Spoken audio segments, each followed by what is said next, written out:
मुस्लिम समाजाला 10% आरक्षण द्यावं या मागणीसाठी नांदेडमध्ये आज मोर्चा काढण्यात आला। जिल्हाभरातील लाखो मुस्लिम बांधव या मोर्चात सहभागी झालेले आपणास दिसून आले। विशेष म्हणजे कधी नव्हे ते मोठ्या संख्येने मुस्लिम महिला देखील या मोर्चात सहभागी झाले होते। अतिशय शांततेत आणि शिस्तीमध्ये हा मोर्चा पार पडला। मोर्चेकऱ्यांनी आपलं निवेदन जिल्हाधिकाऱ्यांना दिलं आणि मोर्चा विसर्जित केला।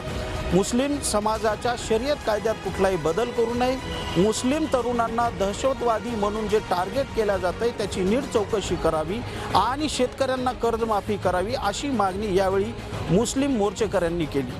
नांदेडमधला हा मोर्चा ऐतिहासिक असाच आजचा ठरलेला आहे। अतिशय शांततेत आणि शिस्तीत हा मोर्चा पार पडल्यामुळे पोलिसांवर याचा कुठलाही ताण आलेला नाही। कॅमेरामन गिरीशसह राजू गिरी, TV9 मराठी, नांदेड।